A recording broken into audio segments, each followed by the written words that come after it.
Isang mapagpalang araw po sa ating lahat. Welcome po sa ating 365 Daily Devotion with Sir Russell Ocampo. So, ang topic po natin for today is ano ang ibig sabihin ng namatay na tayo kay Kristo.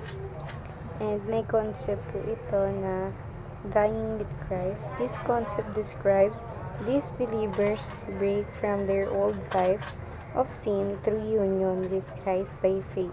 Sinful nature are raised to a new life in Him. This truth reminds us that transformation is not about self-improvement, but about surrendering our lives to Christ. Makikita po natin to sa Romans chapter 6 verse 6 to 8. For we know that our old self was crucified with Him, so that the body ruled by sin might be done away with, that we should no longer be slaves to sin, because anyone who has died has been set free from sin. Now, if we died with Christ, we believe that we will also live with Him. Sa Tagalog naman po, nalaman natin ng dati nating pagkatao ay kasama niyang ipinako sa krus, upang ang katawang makasalanan ay mawala ng bisa, at upang tayo hindi na magpapaalipin pa sa kasalanan, sapagkat ang namatay ay pinapalaya na mula sa kasalanan. Subalit kung tayo ay namatay na kasama si Kristo, sumasampalataya tayo na mabubuhay din kasama niya.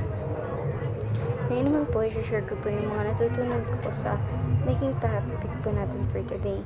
So, simulan po natin sa teaching. First teaching, dying with Christ means dying to the old self.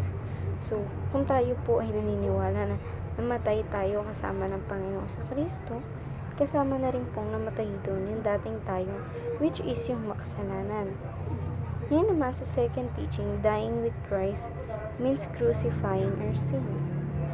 So, kung tayo po ay namatay sa ating Panginoon, ibig sabihin po nun, yung mga kasalanan natin, napako na rin yung kasalanan natin is namatay na rin doon kasama ng ating Panginoon.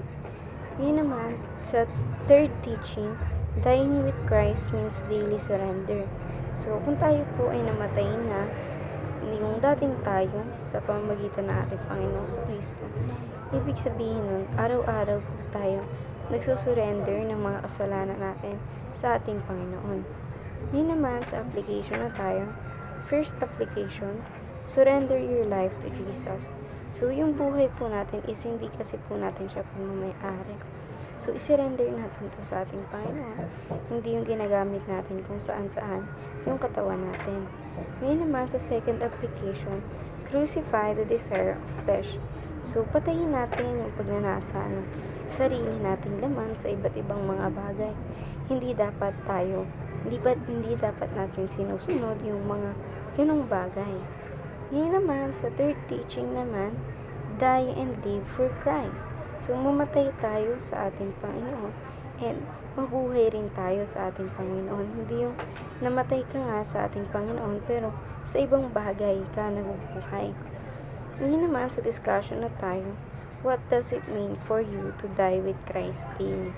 So, ang meaning po sa akin ng die with Christ, ano po siya, yung mga kasalanan po natin is every time na humihingi tayo ng tawad sa Panginoon, namamatay yung dating tayo, lalong-lalo na kung yung mga kasalanan natin ay sobrang malalaki or malalalim.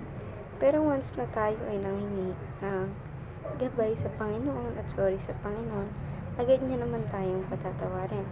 So, ayun lamang po for our today discussion. Thank you for watching.